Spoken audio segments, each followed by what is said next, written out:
Lieutenant Harriet Barnes never expected that the quiet, unassuming man before her could possibly outperform, outmaneuver, and outthink the very team she had spent her life perfecting. But from the moment he stepped onto the training ground in his worn combat boots and carefully concealed scars, everything changed in an instant, sending a ripple of disbelief and drama through the entire base. Because as she stood there in her crisp uniform, shoulders squared, barking orders at the assembled recruits, she found herself looking upon Sergeant Wyatt Dalton, a combat veteran with countless tours and war zones that haunted the darkest corners of his memory, yet possessing a calm, almost unnerving aura of self-control that made everyone around him wonder what lay beneath his unspoken exterior.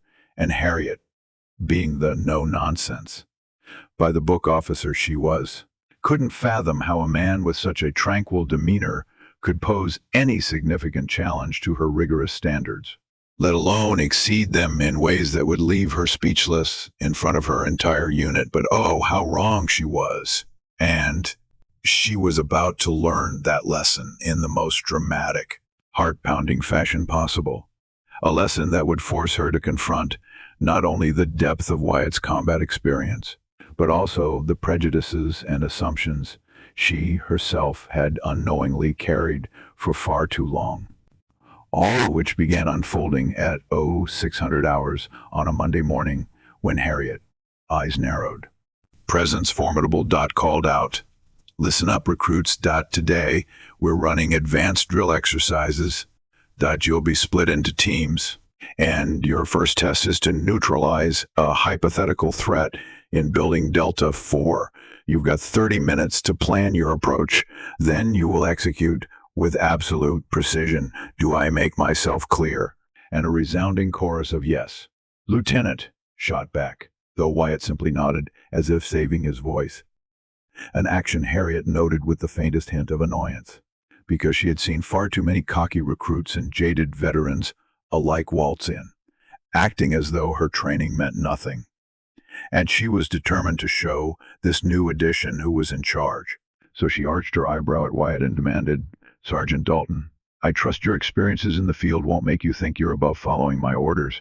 And Wyatt, with a respectful tone and a sincerity that nearly disarmed her, replied, "M.A.A.M.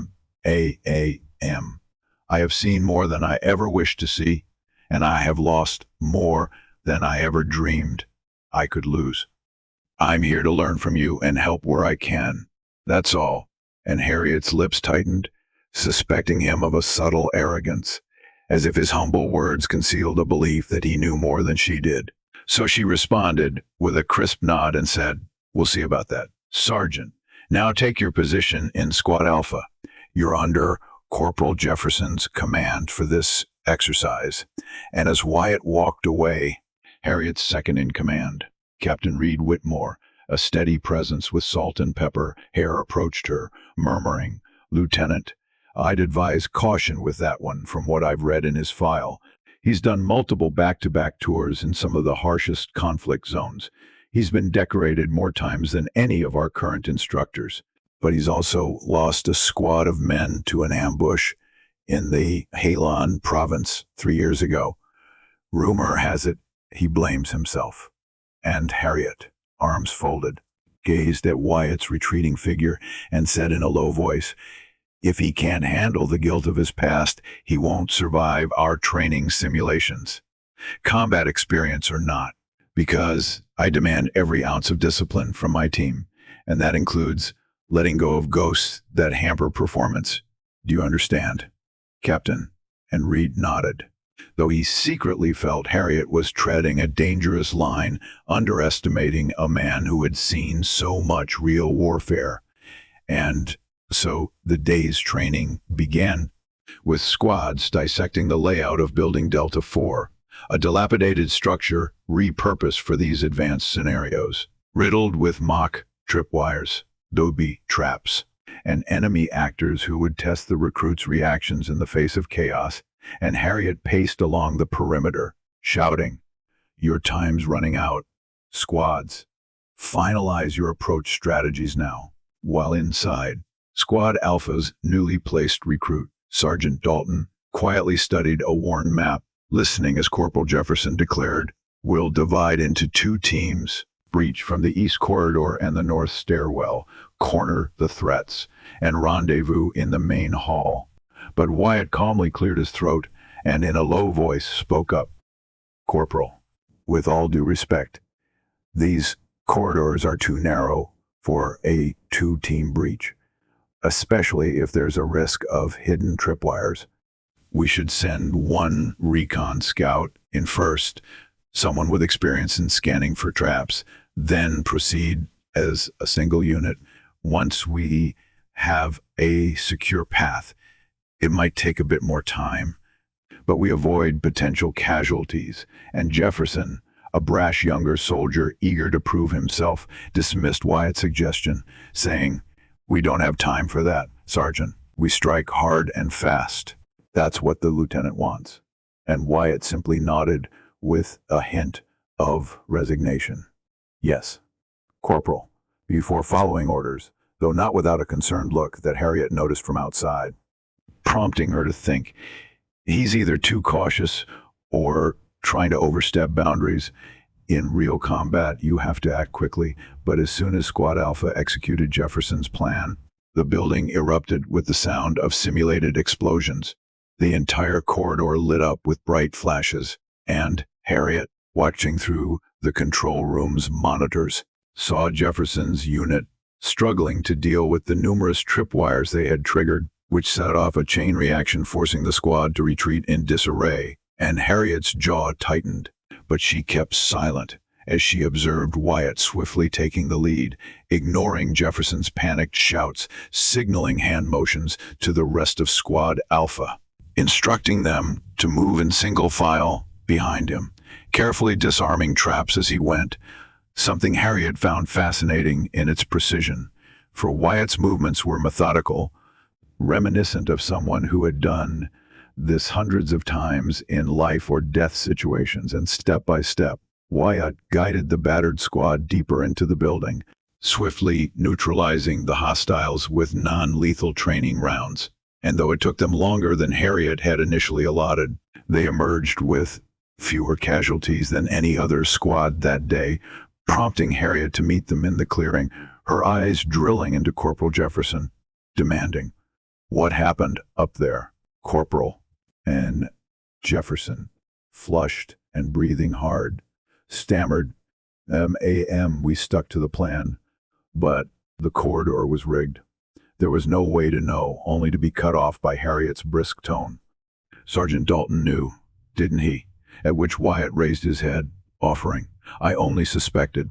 "Lieutenant," his voice humble, but Harriet was unconvinced, because the results spoke for themselves. He had saved the entire squad from a much worse outcome, and as Harriet studied his face, etched with lines hinting at regrets and burdens she couldn't yet comprehend, she realized there was far more to him than she had initially assumed, but her pride refused to yield, so she barked, "Everyone, back in formation. You'll learn from your mistakes. Next time, listen when a fellow soldier speaks up with valuable intel. Do I make myself clear?" And a collective "Yes, ma'am" followed, though Harriet's gaze lingered on Wyatt for a moment longer, her mind brimming with questions. How had he known? How many times had he encountered such traps? And was he truly as calm as he appeared? Or was there a deeper turmoil stirring beneath that quiet exterior, unbeknownst to anyone else? And that night the base was quiet, lights dimmed as recruits settled in the barracks. But Harriet couldn't sleep, so she found herself walking the corridors and eventually stopping by the open door of the rec room, where she saw Wyatt sitting alone, cleaning his rifle with meticulous care, his dog tags glinting under the fluorescent light.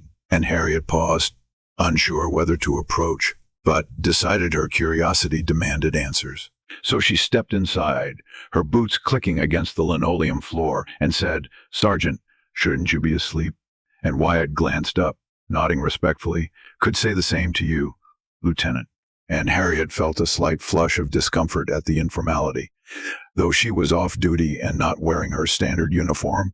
So instead of reprimanding him, she cleared her throat and sat down at the opposite side of the small table, saying, "I want to know more about your experience. You seem to anticipate those traps with alarming accuracy. Was it something you learned from a specific mission?" And Wyatt exhaled slowly, setting his rifle aside, replying in a subdued tone. "It was a feeling, ma'am.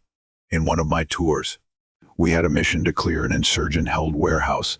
They set it up the exact same way, narrow corridors, rigged with tripwires every few feet. Lost 2 men that day because we were too eager to breach. I've never forgotten that, so I recognized the signs." And his eyes clouded with distant memories, prompting Harriet to press. "Captain Whitmore mentioned you lost an entire squad once. Is that something you want to talk about?" But Wyatt's posture tensed, and for a fleeting moment, a deep sorrow flickered across his face. Then he shook his head, answering softly, "Not particularly, Lieutenant. But if it affects my performance, then you deserve to know. Suffice it to say, a recon mission went wrong. We walked into an ambush. I was the only one left breathing. That's a guilt I'll carry forever." And Harriet, feeling a surprising pang of empathy, quietly replied, "War is merciless, Sergeant, but you can't blame yourself for everything, you know." And Wyatt just nodded without responding, his eyes dropping to the dog tags in his hands, revealing the initials of those who had died under his command. And Harriet recognized in that moment that behind Wyatt's stoic facade was a man who had endured unimaginable pain, forging a hardened edge tempered by regret. And in that realization, she sensed that maybe, just maybe, her initial assumptions about him had been unfair, yet her sense of duty and personal pride kept her from voicing that fully. And so she simply stood and murmured, "Get some rest. Tomorrow's another big day," then walked away, leaving him with his thoughts. As the base lights flickered, casting long shadows on the floor, signifying that somewhere in those echoes of darkness, Wyatt's nightmares waited for him, and the next day's exercises proved even more demanding. Harriet leading the squads through a rigorous set of hostage rescue drills with towers, rope descents, and mock firefights orchestrated by training staff. The recruits were pushed to their limits, physically and mentally, Harriet overseeing everything with an eagle eye, determined to see who would crack under pressure and who would rise. And once again, Wyatt's proficiency astounded the others. While descending from a 3-story tower, Private Santos lost control of her rope and would have crashed if not for Wyatt's lightning reflexes in stabilizing her line, preventing a potentially serious injury. Harriet, watching from below, felt a jolt of admiration, but as soon as Wyatt reached the ground, she confronted him. "Sergeant, you took too long securing Private Santos's harness. What if that delay compromised the mission?" And Wyatt, sweat trickling down his temple, calmly answered, "A fallen comrade compromises the mission far more, ma'am." And Harriet's lips parted to retort, but she closed them again, uncertain how to respond to that truth. So she merely nodded and told him to rejoin his squad, an uneasy mixture of frustration and respect surfacing within her. Because as an officer used to absolute order, Harriet had built a reputation on not tolerating any deviation from her methods. Yet here was Wyatt, calmly challenging those boundaries with a logic grounded in real battle experience. Each challenge opening Harriet's eyes to the complexities of true combat situations versus the training manuals she held so dear. And that very evening, Harriet was in her office, reviewing the day's performance records, when Captain Whitmore entered, a slight grin on his face, announcing, "Lieutenant, you might want to see this." And he handed her a file compiled by the intelligence unit, detailing Sergeant Dalton's wartime achievements more thoroughly, infiltration missions behind enemy lines, the extraction of Allied prisoners, rescue ops under heavy fire, all with minimal casualties. Harriet's eyes scanned the pages, her heart pounding as she realized just how extensively this man had served, how many battles he had fought, and how each experience had honed a skill set far surpassing what most soldiers ever achieve. And Harriet swallowed hard, setting the file down, muttering, "Why would he come here, to a standard training program, when he's already more qualified than half my staff?" And Whitmore shrugged, replying, "Word is he requested it. Says he wants to give back. Maybe train some of the younger recruits, pass on his knowledge, or maybe he's just trying to find some closure for what he's been through."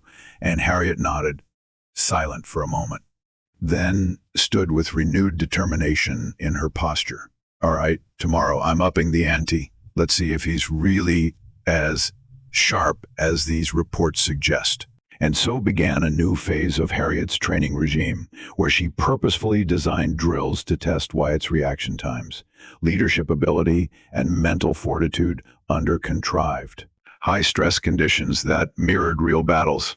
And each time, Wyatt rose to the challenge, though never in a flashy manner, always controlled, methodical, ensuring the safety of those around him while achieving the objective.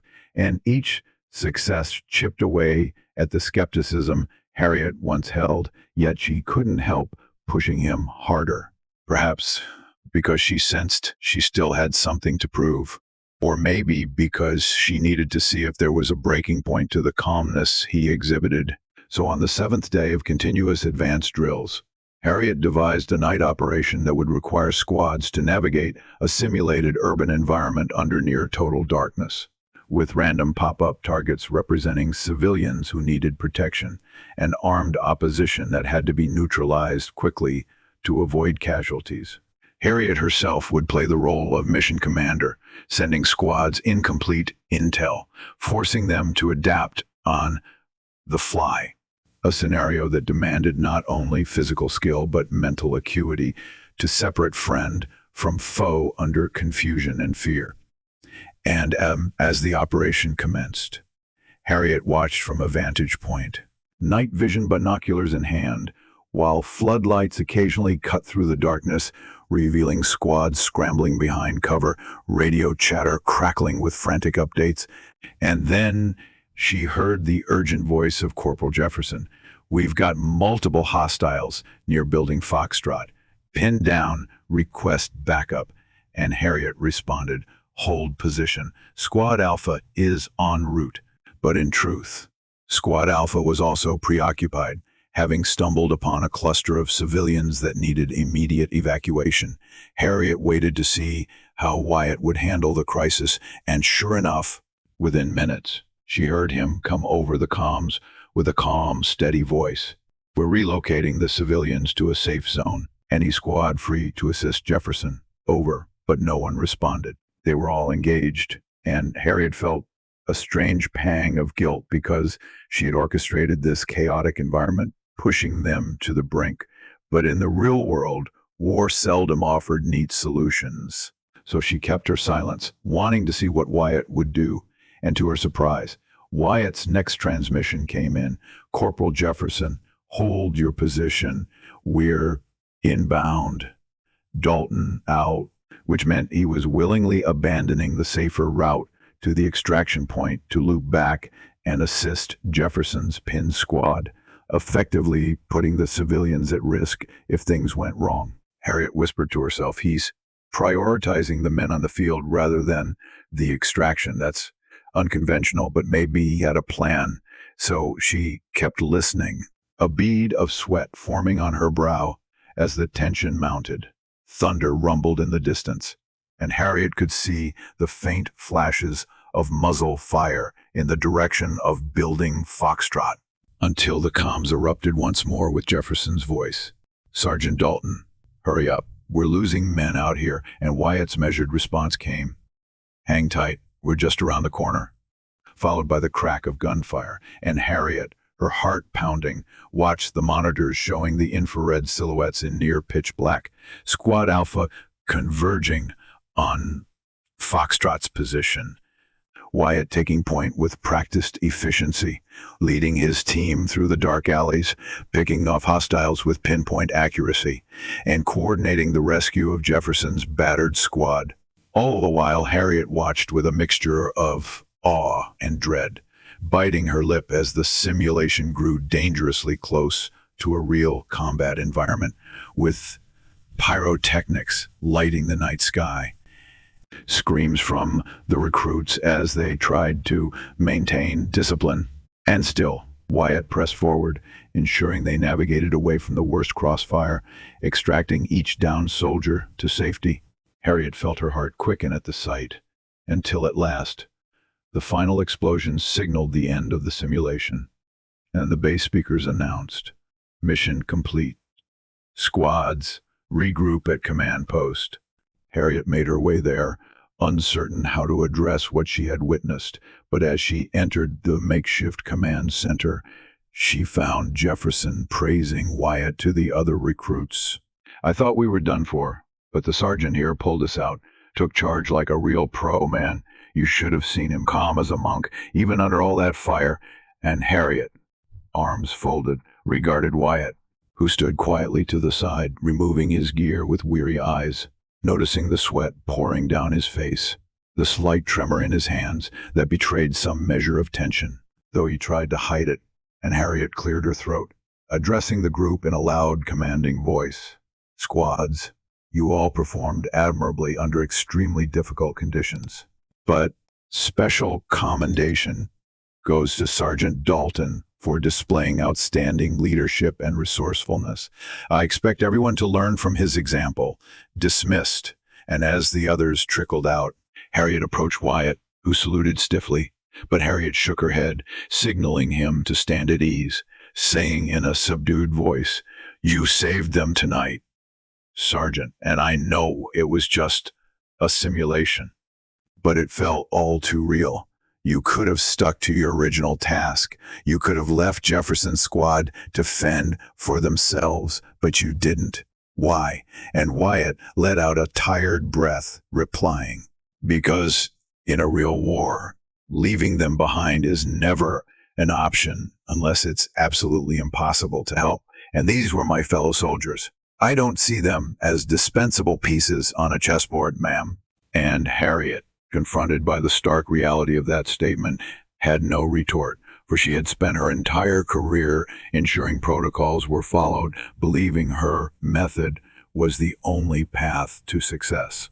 But Wyatt had shown her that real combat was unpredictable, that human lives sometimes meant deviating from the plan, and Harriet felt the weight of her past assumptions pressing down on her, remembering all the times she had demanded utter conformity to her rules, possibly overlooking the nuanced truths of actual battlefield decisions. So she nodded slowly. "You're right, Sergeant. I see that now." And in that moment, Harriet Barnes, the steadfast officer who always had the last word, found herself speechless at the magnitude of Wyatt's unwavering commitment. And so began a shift in her perspective. A gradual process, but marked by that night's dramatic events, with Harriet inviting Wyatt to share his knowledge in specialized workshops for the younger recruits, teaching them about trap disarmament, hostage negotiations, and mental resilience in the face of chaos. And in these sessions, Harriet would stand at the back, arms folded, quietly absorbing every piece of wisdom Wyatt imparted, the recruits hanging on to his every word as he recounted lessons learned through blood and loss, never glorifying war, but emphasizing the imperative of preparation, empathy, and caution. And Harriet, though she initially insisted on monitoring to ensure Wyatt's lessons aligned with official protocols, soon realized that his approach meshed seamlessly with the base's objectives. Only it was far more grounded in real-world application, bridging the gap between textbook knowledge and the messy reality of combat. Eventually, Harriet started chiming in with her own insights, forging an unexpected partnership with Wyatt in educating the recruits, leading to some truly remarkable improvements in performance during drills. A transformation that no one could have predicted at the outset, especially not Harriet herself. And yet, behind the scenes, Harriet noticed Wyatt often retiring early, or disappearing to quiet corners of the base, seemingly lost in thought, occasionally awakened by nightmares that had him shouting into the darkness for men long gone. And Harriet, with a gentle knock on his door one late night, found him sitting on his bunk, sweat covering his brow, dog tags clutched in his hand, tears threatening to escape his tightly shut eyes. And at first, Harriet was tempted to leave him be, to preserve his privacy, but something compelled her to speak, so she murmured, "Sergeant, you're not alone, you know," causing Wyatt to look up, face etched with vulnerability. "Lieutenant, sorry you had to see that. Just old wounds." And she stepped inside, shutting the door behind her. "I'm not here to pry. I just want you to know that if you ever need help or someone to talk to, the base has resources, or I'm available." And Wyatt attempted a smile, though it wavered. "Thank you, ma'am. Truly. I appreciate that." And in that moment, Harriet realized that for all his stoicism, Wyatt carried profound grief that might never fully heal, but by extending compassion, by acknowledging his pain, she might help lighten his burden just a little. So the days turned into weeks, Harriet and Wyatt working side by side, forging a deep mutual respect through shared triumphs and challenges. Harriet's initial skepticism and prejudices melting away, replaced by an admiration tinged with guilt, for she had allowed her preconceived notions to cloud her judgment of a man who had risked everything on the battlefield.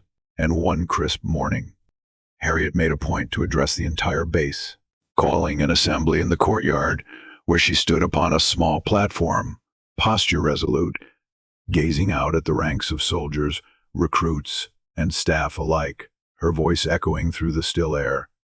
"Today, we honor one of our own, Sergeant Wyatt Dalton, whose expertise, bravery, and dedication have not only saved lives on actual battlefields, but have elevated the training and readiness of every soldier here, including myself. So, on behalf of the command, it is my privilege to recognize Sergeant Dalton with the Excellence in Training Award, a symbol of how one soldier's experience can shape the future of this base." And polite applause turned thunderous, Harriet stepping forward to pin the medal on Wyatt's uniform, feeling a swell of gratitude as she did so, whispering quietly, "I underestimated you from day one, Sergeant. I won't make that mistake again."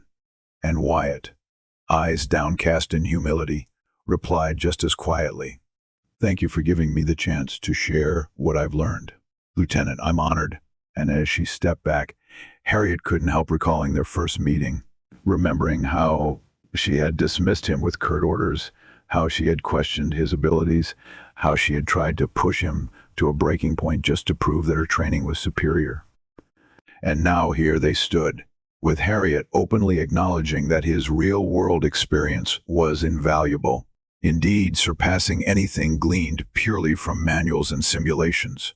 And though Harriet was not one to let emotions run free in public, a hint of moistness in her eyes betrayed the sincerity of her respect. So the ceremony concluded, the crowd dispersed, and Harriet found herself wandering the base grounds until she arrived at the shooting range, where Wyatt was practicing alone, his rifle shots echoing across the otherwise silent field. Harriet approached, arms at her side, waiting for him to finish a magazine.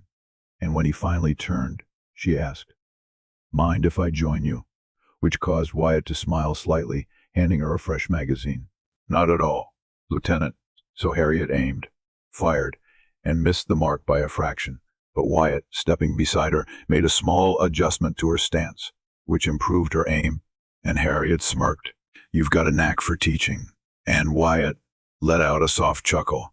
"And you've got a knack for learning quickly." And they shared a moment of camaraderie that transcended their ranks. Two soldiers who had come to value each other's strengths, forging a bond out of mutual respect and understanding. And from that day forward, Harriet's perspective on leadership evolved. She stopped insisting on rigid adherence to every line of protocol, began encouraging recruits to think on their feet, to question everything, to use their instincts guided by knowledge, recognizing that in real combat, adaptability could be the difference between life and death. And though Harriet would never compromise the discipline of her command, she integrated Wyatt's teachings on empathy and precaution, forging a more dynamic, enlightened approach to training. The results spoke volumes, with performance metrics rising across the board, fewer training casualties, and an overall morale boost that Harriet had never seen before on her watch. But the story did not end there. For Harriet soon discovered that Wyatt's internal battles still raged on, and one particularly stormy night, she was informed by the military police that Wyatt had been found wandering the perimeter fence, seemingly disoriented, holding his dog tags in a white-knuckled grip.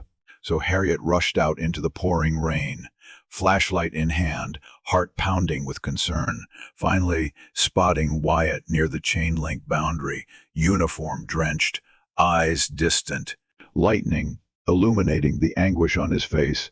Harriet called out, "Sergeant Dalton, are you hurt?" And he turned toward her voice, the tension in his shoulders visibly shaking. And before she could speak further, he fell to his knees in a mixture of rain and mud, burying his face in his hands. And Harriet approached carefully, sinking to one knee beside him. "Wyatt, what's going on?" Using his first name for the first time. And he choked out, "I see their faces every time I close my eyes. The men I couldn't save. I keep thinking, maybe if I'd done something differently, maybe if I'd been better." His words faltering under the weight of emotion. And Harriet, tears mingling with the rain, placed a steady hand on his shoulder, replying softly, "Wyatt, you did everything you could. War it's cruel. It doesn't follow logic or fairness. You can't hold yourself responsible for all its tragedies." But Wyatt, eyes filled with pain, shook his head. "It's my burden." So Harriet gently pulled him to his feet, supporting him as they trudged back through the mud toward the base, thunder rolling overhead, Harriet speaking in hushed tones. "We'll get through this. You're not alone here. Do you understand?" And though Wyatt's response was lost in the din of the storm, Harriet sensed he was accepting her help, if only for that moment, in an unspoken acknowledgement that he needed someone to lean on. And afterwards, Harriet and Captain Whitmore arranged for Wyatt to speak with the base counselor, urging him to seek therapy for his PTSD, something Harriet herself personally insisted upon, reminding him that great soldiers also know when to accept assistance. And Wyatt, though hesitant, relented under Harriet's guidance, gradually confronting the deeper wounds of his past, working through the guilt that had haunted him, though it was by no means an easy process. And Harriet supported him, discreetly checking in, offering words of comfort, or simply standing beside him when the weight of memory became too much, forging a genuine friendship that transcended rank. And as the weeks rolled on, Harriet realized that Wyatt's presence had changed her more than she could have anticipated, softening her rigid edges, opening her eyes to the human dimension of soldiering, helping her see that an officer's duty was not just to command, but to nurture resilience, to care for those under her watch. A revelation underscored one afternoon when she caught a young recruit trembling after a difficult drill. Harriet stooped beside him, offered him water, and calmly reassured him, "You did fine today. Mistakes happen. Learn from them," which was a marked shift from the stern scolding she might have given in the past, proof of the lessons Wyatt had unknowingly taught her. And soon enough, word spread around the base that Harriet Barnes, the famously unyielding officer, had softened her approach, though not at the expense of discipline. Rather, she had refined it, evolving from a harsh instructor to a compassionate yet firm leader. and the recruits respected her all the more for it, with many attributing the change to Sergeant Dalton's influence, though Harriet herself never admitted it publicly. Still clinging to the vestiges of her pride, but in private, she would occasionally smile at Wyatt and say something like, "I'm trying things your way these days, Sergeant. The results seem promising," and Wyatt would grin back, replying, "You're doing great, Lieutenant. It's never easy to adapt, but you've handled it better than most," which invariably left Harriet feeling that rush of quiet gratitude she never expected to feel toward a man she once dismissed. And so, day by day, Harriet and Wyatt became an inseparable pair within the base's training program, pooling their expertise to design scenarios that struck the perfect balance between structured discipline and the chaos of real-world conditions.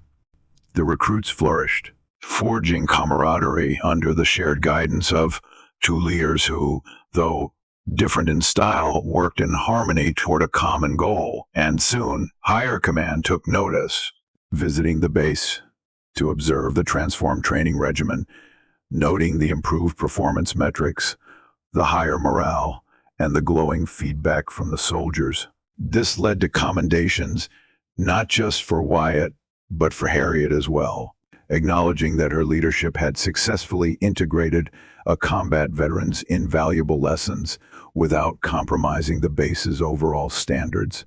An accolade Harriet accepted with humility, quietly remarking to Wyatt, "They should be giving you this medal, not me." To which Wyatt replied, "No, Lieutenant, if you hadn't taken the time to see past my scars, if you hadn't adapted your methods and given me the platform to share my knowledge, none of this would have happened. This is as much yours as mine." And Harriet smiled, touched by his words, feeling in that moment that she was part of something genuinely meaningful, a synergy that transcended her previous ideas of what made an officer truly great. Yet the true test was yet to come, for near the end of the training cycle, the base hosted an annual inter-unit competition, pitting squads from different installations against each other in a grueling series of events testing marksmanship, tactics, endurance, and teamwork. Harriet saw it as the perfect opportunity to showcase what the recruits had learned, particularly under Wyatt's guidance. So she and Wyatt prepared Squad Alpha meticulously, drilling them in advanced maneuvers, running them through endless scenario rehearsals, fine-tuning every detail until they were a well-oiled machine. And when the day of the competition arrived, Harriet and Wyatt stood side by side on the sidelines, watching with tense anticipation as Squad Alpha battled through obstacle courses, sniper challenges, building clearing exercises, culminating in a final scenario that demanded infiltration of a heavily guarded mock compound. Harriet felt her heart pounding as Squad Alpha executed the plan flawlessly. Thanks to the synergy of Harriet's structured approach with Wyatt's adaptive instincts, and as the competition ended, Squad Alpha emerged victorious, besting squads from more prestigious bases. Sending waves of triumphant cheers across the field, Harriet turned to Wyatt, a wide grin on her face. "We did it." And Wyatt, equally overjoyed, though more reserved in demeanor, nodded. "They did it, Harriet. We just showed them the way," inadvertently using her first name in the rush of the moment, which caused Harriet to laugh gently. "You just called me Harriet." But she found she didn't mind at all. In fact, it felt right, a testament to how far they had come since the day she first barked an order at him. And so the competition concluded, the base awash in celebration. Harriet and Wyatt, the guests of honor for a small, informal gathering at the mess hall. Recruits raising their glasses, toasting them, voices echoing with gratitude and admiration. Harriet felt something warm blossom in her chest as she saw Wyatt among them, smiling, no longer burdened by the same level of guilt that once haunted him. For though the past could never be erased, he had found some sense of redemption by guiding these recruits to a safer, smarter, more compassionate way of soldiering. Harriet could sense that he was healing Just as she had grown, and as the night wound down, Harriet found herself walking out into the crisp air, the stars above twinkling in silent testament to the transformations that had taken place. Wyatt joined her, hands in his pockets, dog tags resting on his chest, looking up at the night sky as well, a comfortable silence enveloping them before Harriet finally broke it, speaking softly. "A few weeks ago, I would have never imagined standing here, having a relaxed conversation with you, let alone celebrating our success together. I was. I was wrong about you, and Wyatt glanced at her, that familiar calm gaze meeting hers. You were just doing your job, Harriet. You couldn't have known." And Harriet shook her head. "But I should have tried harder to know. I was so sure of my own methods, my own protocols. I forgot that experience is a teacher too, sometimes a harsher teacher than any training manual." And Wyatt simply placed a reassuring hand on her shoulder. "We all learn at our own pace, Lieutenant. I'm grateful you gave me the chance to share what I knew." And Harriet smiled genuinely, feeling tears threaten to well up in her eyes, though she quickly blinked them away. "Well, I'm the one who should be grateful, Sergeant. You've changed my perspective on everything." And so they stood in companionable silence under the stars, the tension between them replaced by mutual respect and understanding, each quietly marveling at the unexpected turn of events that had brought them here. Harriet with a renewed sense of purpose, Wyatt with a measure of peace that had long eluded him, and although they both knew their paths would eventually diverge, Harriet continuing her climb through the ranks, Wyatt possibly moving on to another base to continue his mission of teaching and healing. They recognize that this chapter of their lives would forever remain a testament to the power of humility, empathy, and the willingness to learn from one another. For in that fleeting moment, Harriet Barnes realized that no matter how firmly she had believed in her own authority and methods, it had taken a calm, battle-scarred veteran to remind her that leadership was not about wielding power or demanding blind obedience, but about guiding with open-minded wisdom forged from the fires of genuine experience. And Wyatt Dalton, gazing upon the horizon, felt in his heart that for all the horrors he had witnessed, this moment of shared victory and acceptance was a small redemption, a testament that those who had fallen in the past had not died in vain, their memories living on through the lessons he passed down, ensuring future soldiers stood a better chance of returning home alive. All because a female officer who once underestimated him had finally seen the depth of his combat, won truths, and allowed them to reshape her command, leaving Harriet speechless not from shock or disapproval, but from the sheer realization that true strength lies in understanding, compassion, and the humble acceptance that no one has all the answers. Yet together, they could forge a path that was far superior to anything they could accomplish alone. And with that, they both stepped forward into the future, side by side, their footsteps echoing softly across the base grounds, the lingering echoes of a dramatic journey that began with doubt and ended in unwavering respect. For neither Harriet Barnes nor Wyatt Dalton would ever be the same, each having witnessed firsthand that sometimes the greatest lessons come from those we least expect. And in the end, the speechless officer who once held rank over a silent combat vet found her voice in acknowledging the extraordinary worth of a man shaped by war, forever altering the fabric of her leadership and the destiny of everyone who trained under her watch.